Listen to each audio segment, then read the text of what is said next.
বাবা সাথে সাথে ওই মহিলা আরেকজন মহিলার কাছে কথাটা খবর বইলা দেয় যে কে বলছে সকিনার মা বলছে ঠিক কিনা।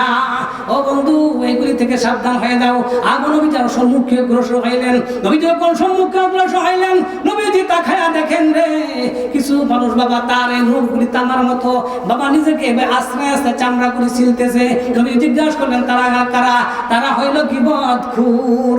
নবী যার সম্মুখে অগ্রসর হইলেন, নবী যখন সম্মুখে অগ্রসর হইলেন ওই সময় ডান দিকে একটা শব্দ পাইলেন ইয়া মুহাম্মদ।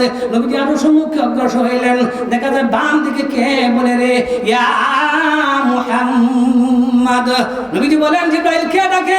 হুজুর সামনে বাড়ান সামনে বাড়ান। নবীজি যখন সম্মুখে বাড়াইলেন একজন সুন্দর রমণী নবীজিকে কথা শোনার জন্য আহ্বান করলেন, কিন্তু নবীজি মাথা নিচু করে সামনের দিকে আগায় গেলেন।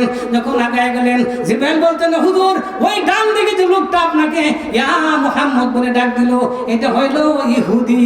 যদি আপনি উত্তর দিতেন আপনার সমস্ত উম্মত বাবা দুনিয়াদার হয়ে যাইতো, সব ইহুদি হয়ে যাইতো। আর যদি বাম দিকে যেটা হলো নাসারা, যদি আপনি উত্তর দেখলেন আপনার সমস্ত উম্মত নাসারা হয়ে যাইতো। আর যে বাবা আপনাকে যখন পাশন দিকে বলো ইয়া মুহাম্মদ এ হইল শয়তান, এ হইল শয়তান, যদি উত্তর দিতেন আপনার সমস্ত উম্মত দুনিয়াদার হয়ে যাইতো। ওই সুন্দর রমণী যে নবীজিকে আহ্বান করেন কথা শোনার জন্য ই হইল বাবা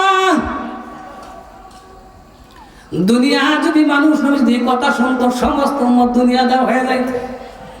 ও বন্ধু নবী যেভাবে বাবা সব দৃশ্যগুলি দেখছেন বাবা রে আপনাদেরকে পাও ধরিয়া পাও করে যাই আজকে থেকে 5 ওয়াক্ত নামাজ আদায় করেন, আজকে থেকে তওবা করেন, আর জীবনে কোনোদিন গুনাহ করব না। আল্লাহর কাছে প্রতিজ্ঞাবদ্ধ হয়ে যান, আজকে তওবা করেন। এখান থেকে হুজুর আখিরি মুনাজাত করবেন, সভাপতি সাহেব এখানে দোয়া করবেন, আখিরি মুনাজাত করে তওবা করে আপনি বাড়িতে যাইবেন। কালকে থেকে আর কেউ নামাজ বাবা বাদ দিবেন কেউ 5 ওয়াক্ত কারা কারা নামাজ আদায় করব আমরা সকলে আল্লাহকে হাত উঠায় দেখাই। আল্লাহ রাব্বুল আলামিন সকলকে কবুল করেন, সকলে বলি আমিন। সুতরাং 5 ওয়াক্ত নামাজ কেউ ছাড়বো না রে ভাই, জীবন চলে যাবে এরপরে নামাজ আমরা ছাড়বো না, ঠিক কিনা?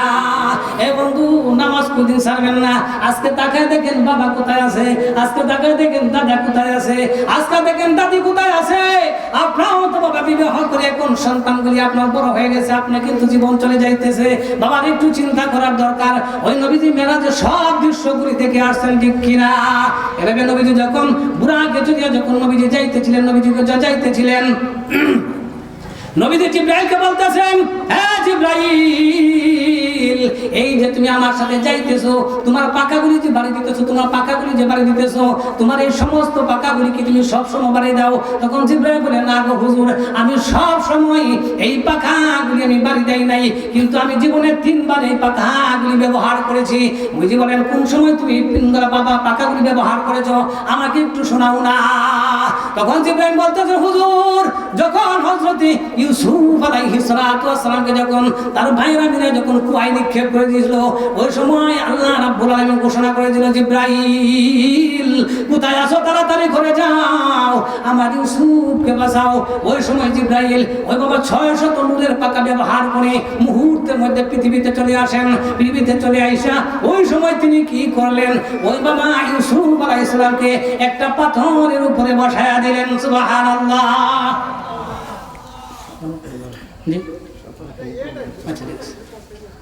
এরপরে বলা হইতেছে হে জিবরাইল দ্বিতীয়বার তুমি তো কখন পাকাগুলি ব্যবহার করেছ?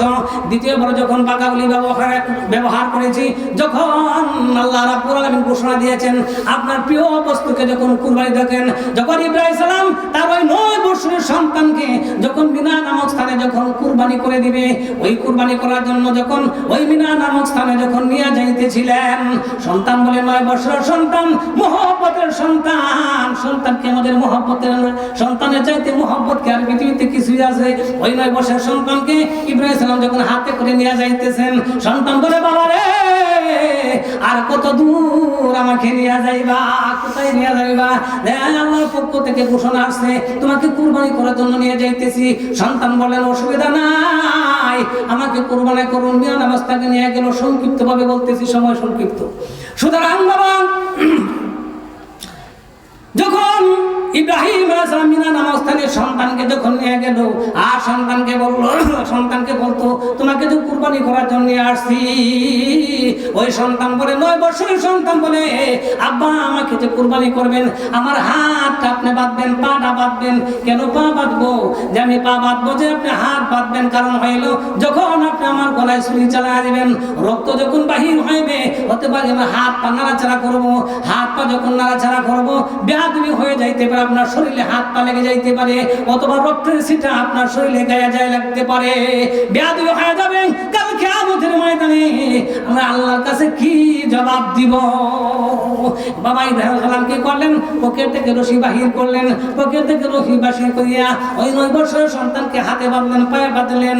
আর সন্তান বলতেছেন, আব্বা গো আপনি যে আমার কুরবানি করবেন, আমার মুখটা আপনার জমিনের দিকে দিয়ে দিবেন, কারণ আমার মুখ দেখে যদি আপনি যখন ছুরি চালাইবেন, সন্তানের মুখের দিকে তাকাইয়া আপনার মায়া চলে আসতে পারে, ঠিক কিনা? আপনার চোখে পানি আসতে পারে, এই জন্য মুখটা আমার জমিনের দিকে দিয়ে দিবেন, আমাকে পাছন দিকে আপনি কুরবানি করে দিবেন।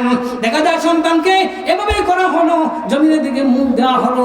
মুখ দিয়ে যখন বাবা রে যখন ছুরি চালায়া দিল রে, ছুরি চালানো করো বাবা, আল্লাহ রাব্বুল আলামিন ঘোষণা করলেন, জিবরাইল কোথায় আছো, তাড়াতাড়ি করে যাও।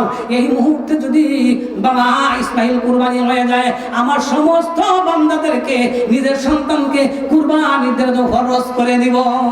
জিবরাইল 600 পাকা ব্যবহার করে মুহূর্তের মধ্যে জান্নাত একটা দুম্বা নিয়ে আসলো। বন্ধুরে এই দুম্বা কুরবানি হয়ে গেল। আর 3 নম্বর, তুমি কখন এই পাকাগুলি ব্যবহার করেছো? আমি 3 নম্বর হলাম এই পাকাগুলি ব্যবহার করি যখন উহুদের যুদ্ধ যখন শুরু হয়ে যাইবে। উহুদের যুদ্ধ যখন শুরু হয়ে গেল, ও বন্ধু নবীজি 50 জন সাহাবী দিলেন। ওই যে একটা গুহা আছে, এদিকটা রাস্তা আছে, পাহাড়ের চূড়া আছে, 50 জন সাহাবী দিন কি করলেন? নবীজি দাঁড়া করে দিলেন, পরবর্তী নির্দেশ না দেওয়া পর্যন্ত এই জায়গাটা তোমরা ত্যাগ করবা না। দেখা যায় যুদ্ধ যখন শুরু হয়ে গেল, এক পর্যায়ে মুসলমানদের বিজয় নিশ্চিত হয়ে গেল। বিজয় নিশ্চিত মনে করে বাবা মুসলমানরা এই গিরিপথটা যখন ছেড়ে দিল, হঠাৎ করে কাফেররা আক্রমণ করে বসলো। হঠাৎ যখন কাফেররা যখন আক্রমণ করে বসলো রে ভাই, এমন ভাবে বৃষ্টির মতো তারা কি করতেছেন, যখন তীর মারতেছেন, অবন্ধু তাদের টার্গেট হলো আজকে মুহাম্মদকে দুনিয়া থেকে বিদায় করে দিব। মুহাম্মদকে রাখা যাবে না, একটাই টার্গেট, আজকে মুহাম্মদকে দুনিয়া থেকে বিদায় করে দিব। এমন ভাবে তারা তীর মারতে শুরু করলো। আমার নবীজি একা হয়ে গেল। এমন সময় 10 জন সাহাবী নবীজি চতুর্দিকে আইসা ঘেরাও করে দিল। ঘেরাও করিয়া শেষ রক্ষা হলো না, কিন্তু তীর গিরতে অবন্ধু তীর গিরতে দেখা যায় 9 জন সাহাবী শাহাদাত বরণ করলো। একজন সাহাবী হইল কাতাদা রাদিয়াল্লাহু তাআলা আনহু। কাতাদা রাদিয়াল্লাহু তাআলা বলতেছেন, ওগো হুজুর আপনি কোন চিন্তা করবেন না, আমার এক বন্ধু রক্ত থাকতে আপনার শরীরে একটা তীর আমি লাগাইতে দিব না। ও বন্ধু সাহাবী একবার ডান দিকে যায়, একবার বাম দিকে যায়, একবার সামনে দৌড় মারে, একবার পাছনে আসে। বাবা রে খালি তীর চতুর্দিকে লাগতেছে। একটা তীর এমন বাবা ধীরগে বাম গতিতে আসতেছে।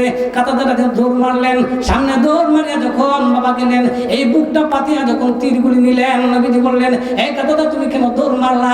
যে হুজুর একটা তীর এমন গতিতে আসতেছে, আমি মনে করি আমি যদি দূরে না যাই আমার শরীর ভেদ করে আপনার শরীরে লাগা যাইতে পারে, এই জন্য আমি সামনে চলে গেলাম। ও বন্ধু কাতাদা শহীদ হয়ে গেলেন। কাতাদা যখন শহীদ হয়ে গেল, আমার নবী একা হয়ে গেল। আমার নবী যখন একা হয়ে গেল, ইবনে কাইম একটা কাফের নবীজি লক্ষ্য করে বাবা পাথর মারলো। একটা পাথর যখন মারলো, নবীজি হেলমেট ভেঙে লোহা করে মাথার ভিতরে ঢুকিয়া গেল। ও বন্ধু আরেকটা পাথর মারলো, আরেকটা পাথর নবীর সামনের দুটা দাঁত ভেঙে জমিনে পড়ে গেল। ও বন্ধুরে আমার নবী রক্তে রঞ্জিত হয়ে গেল। বাবার নবীজি একটা গর্তের ভিতরে বাবা বেহুশ হয়ে পড়িয়ে গেল। আর কাফেররা চিৎকার করে বলে দিল, উহুদের ময়দানে ছড়াইয়া দিল, মুহাম্মদ দুনিয়া থেকে বিদায় হয়ে গেছে, মুহাম্মদ দুনিয়া থেকে বিদায় হয়ে গেছে। সাহাবীদের কান্নার রোল পড়ে গেল। আর সাহাবীরা বলতেছে, কার জন্য বেঁচে থাকবে, কার জন্য গোসল করবে, কার জন্য দুনিয়াতে বেঁচে থাকবে? দিনের নবী নাই রে, আর দুনিয়া থাকার দরকার নাই। ও বন্ধু ঝাঁপায়া পড়ো, সকলে ঝাঁপায়া পড়ো। একজন সাহাবী সকালবেলা যখন হানজালা রাদিয়াল্লাহু তাআলা যখন মামারে ফরজ গোসল করার জন্য যখন পানি কিনে দাঁড়িয়ে ওই সময় মদিনার পথ দিয়ে কে যেন বলে যায় দিনের নবী উহুদের ময়দানে শহীদ। গোসলের কথা ভুলে গেল, সাথে সাথে নতুন বিবির কাছে চলে গেল। নতুন বিবিকে বলতে, বিবি তোর বাড়িটা দে, দেখা হবে হাসরের ময়দানে, কারণ আমার দিনের নবী উহুদের জমিনে নাই। কার জন্য আমি গোসল করবো, কার জন্য আমি বেঁচে থাকবো?